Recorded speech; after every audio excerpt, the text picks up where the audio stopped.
Assalamualaikum warahmatullahi wabarakatuh. Salam sejahtera bagi kita semuanya.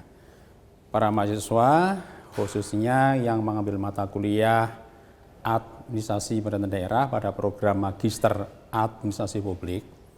Pada kesempatan ini kami lanjutkan untuk menjelaskan tentang politik hukum pemerintahan daerah.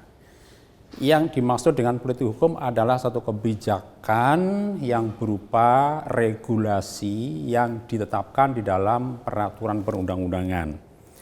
Nah, khususnya adalah yang ditetapkan di dalam konstitusi kita.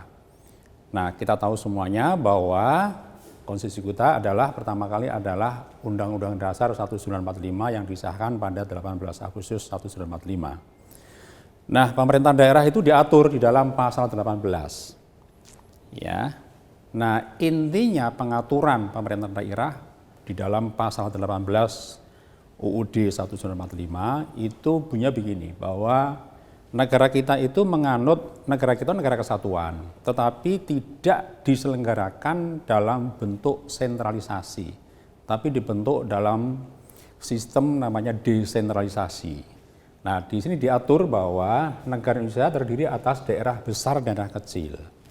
Jadi di sini ya, ini umum ya. Jadi daerah besar, daerah kecil. Ini regulasinya begitu. Nah, ini kalau daerah besar itu mengacu kepada pada zaman Belanda itu ada namanya provinsi, ada karesidenan. Yang kecil-kecil itu ada namanya kabupaten, ada kota, ada kawadanan, ada kecamatan. Nah, oleh karena itu di sini dikatakan bahwa aturannya negara Indonesia terdiri atas ya daerah besar, daerah kecil.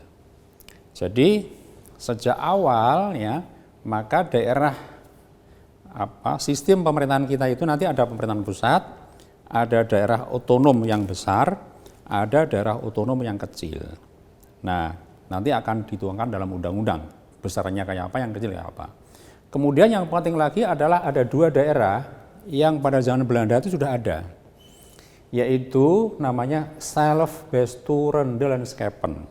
Itu bahasa kita namanya daerah swapraja. Daerah swapraja itu adalah daerah-daerah kesultanan, kerajaan-kerajaan pribumi. Contoh Jogja itu ada ya, ada Kesultanan Yogyakarta, ada namanya Pakualaman, di Surakarta juga ada namanya Mangkunegaran, ada Kasunanan. Kemudian di Sumatera banyak sekali, ada Kesultanan Delhi, ada Kesultanan Siak, Sri Indrapura, ada Kesultanan Aceh. Di Kalimantan ada banyak lagi. Jumlahnya itu semua ada 278. Kemudian ada namanya Volksgemeinschappen. Nah, dua daerah ini di dalam politik hukum kita nanti akan dirubah menjadi daerah otonom yang bersifat istimewa karena memiliki susunan asli. Jadi begitulah tentang politik hukum di dalam Undang-Undang Dasar 1945. Jadi intinya bahwa negara Indonesia itu diselenggarakan dengan model pemerintahan yang terdesentralisasi, yang bentuknya nanti berupa daerah otonom besar dan daerah otonom kecil.